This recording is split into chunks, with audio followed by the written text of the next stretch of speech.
미니멀 라이프가 뭔지도 몰랐던 나. 언제인가 내가 살고 있는 삶이 사람들이 말하는 미니멀 라이프라는 걸 알았습니다. 한때 미니멀 라이프에 꽂혀서 비움에 박차를 가했고, 비움이 목표라도 되는 양, 이민이라도 가는 양, 집안을 비워냈습니다. 비움은 단지 물건을 비우는 것이 아니라 물건의 메인 삶에서 벗어나는 거라고 신압으로 깨달았습니다. 그런데 물건을 비우는 데는 한계가 있었습니다. 살아가려면 물건이 필요하기에. 삶의 습관이 단순해야 물건이 저절로 비워진다는 걸, 먹는 것도 단순해야 삶도 단순해진다는 걸 삶은 내게 조용히 말해주었습니다. 미니멀 라이프.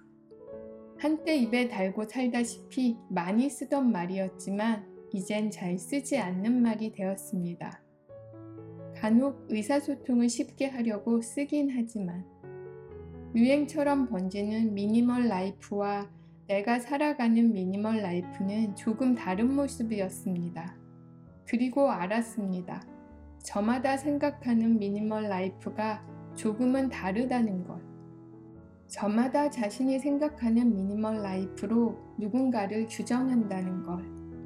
나조차 내가 생각하는 미니멀 라이프로 사람들이 바라보고 있었습니다. 규정되는 순간 온전한 빛을 잃은 듯 했습니다. 그래서 미니멀 라이프라는 말 대신 간소한 삶이라는 말을 썼습니다. 물로만 세안하고 몸 씻기, 물로만 머리 감기, 화장품 세제 안 쓰기, 빗질하기, 손빨래하기, 걷기, 자전거 타기, 생채식 하기.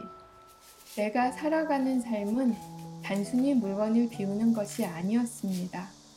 내 일상 모든 것이 삶을 단순하고 단출하고 가볍게 했습니다. 그러니 마음도 가볍고 상쾌했습니다. 이에 딱 맞는 우리말을 작년에 찾았습니다. 가든하다. 가볍고 홀가분하고 간편하고 손쉽고 단출하다. 마음이 가볍고 상쾌하다 라는 뜻을 지녔습니다.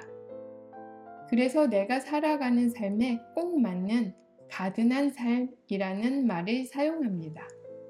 이미 블로그에서는 가든한 삶이라고 사용하고 있습니다. 영어 가든과는 아무 상관없는 말입니다. 핫하다, 쿨하다 같은 말이 쓰이기도 하기에 종종 오해받기도 합니다. 우리 어머니, 우리 할머니가 쓰시던 정겹고 아름다운 말들이 사라져 갑니다.